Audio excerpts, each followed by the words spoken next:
of our Trinity Lutheran Church, Trinity Lutheran Christian School families, and anybody visiting us online this morning. I am Ken Coughlin, and I'll be bringing us our morning devotion. Our morning devotion today comes from the Gospel of Matthew, chapter 5, verses 43 through the first part of verse 45. I guarantee you've heard this one before, but sometimes it's good to have a little familiar reminder. Here's what it says. You have heard that it was said, love your neighbor and hate your enemy. But I tell you, love your enemies and pray for those who persecute you, that you may be children of your Father in heaven. Let me ask you a question about those verses. Who do they leave out? I mean, if you were to read those verses, who is it that you're not supposed to love? I mean, I heard a joke one time of a man who was having marital problems, and he went to his pastor, and he said, Pastor, I can't, I'm leaving my wife. I can't deal with her anymore. And the pastor says, okay, well, what does the Bible say about how you're supposed to love your wife or how you're supposed to feel about your wife and treat your wife? And the man said, no, I know what you're saying, Pastor, but we're so distant, it's like we're not even living in the same household. And he says, really, what does the Bible say about how you're supposed to treat your neighbor? He says, Pastor, you're not getting me on that. It's more than that. I mean, it's just so cold. The relationship in our marriage is like we don't see eye to eye on anything. We are just like bitterly opposed on every single issue. And the pastor said, what's the Bible say about how you're supposed to treat your enemies? You get the point, is that this verse doesn't leave out anyone. We are supposed to love everyone. And so I gave a message this past Sunday, and the main thrust of the message, what I was trying to get across anyway, was that it is possible to disagree with someone and still love them. So what I want to explore a little bit in our devotion this morning is just, what does that look like? What does love look like with someone that you have some very bitter disagreements with? Well, one thing I mentioned very briefly at the end of the last message on Sunday was that if you're loving someone that you have this kind of disagreement with, you can't make that disagreement the core of the relationship, the heart of the relationship. The heart of the relationship needs to be love. Because if someone knows you love them and you still and they're kind of going down the wrong path, guess what? They're going to be more likely, not guaranteed, but more likely to listen to you when you're trying to give them gentle, courteous correction, if they know it's coming from a place of love, if they already know that you love them. So, but what does that love look like? Well, I'm sure you've probably heard the expression, actions speak louder than words. Well, that's a really good basis, I think, for figuring out what does love look like in these situations.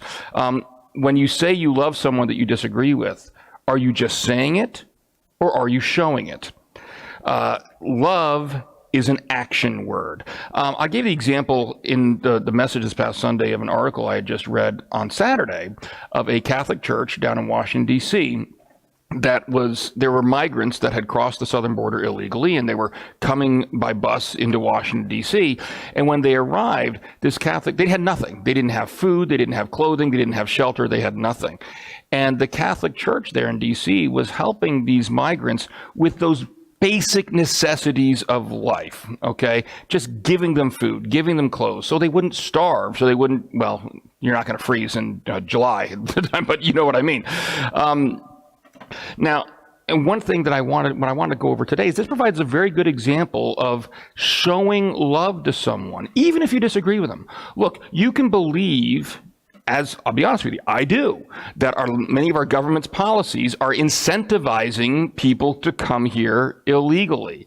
You can think that those policies need to be changed. You can think we need better border security. I'm with you on all of that, all right? You can think the drug cartels are benefiting from these policies. Yep, they are, 100%. But if there is an actual living, breathing person standing there in front of you that does not have food, that does not have clothing, what are you going to do? It should go without saying, you're not going to let them die. Okay, we as Christians are going to be able to help them. What we think our government should do and our government policies should be is a different question from what we should do as Christians when we're actually confronted with someone in need. We have a food closet, a food ministry here at Trinity. You know what we don't do? We don't ask someone their immigration status before we give them food. If they're hungry, we feed them. Like I said, love is an action word, and we are called to love everyone. We saw in Matthew, you're called to love even your enemies. You're not loving someone if you're just saying it. You have to be doing it. After all, that's what God did for us, isn't it? I mean, while we were still enemies of God, he sent his son to die for our sins, all right? If we are picking and choosing who it is we love, then aren't we kind of disrespecting the sacrifice that God made for us? And again, loving someone does not mean we're condoning their actions. Showing love to someone does not mean you don't speak out against, something that they're doing wrong. Does not mean in this example I've given that you have to agree with the border policies or you have to agree that, yeah, you guys did things the right way. No. It means you can disagree with all of that and still give them food and still give them shelter. Maybe you don't think they should be eligible for X, Y, or Z government benefit. That's different. That's not the same as what we as Christians should be doing. You don't let them die, all right? So loving someone, again, it doesn't mean condoning what they do, but it does mean showing love. Showing love anyway, in spite of our disagreement with their actions. So that's the challenge today.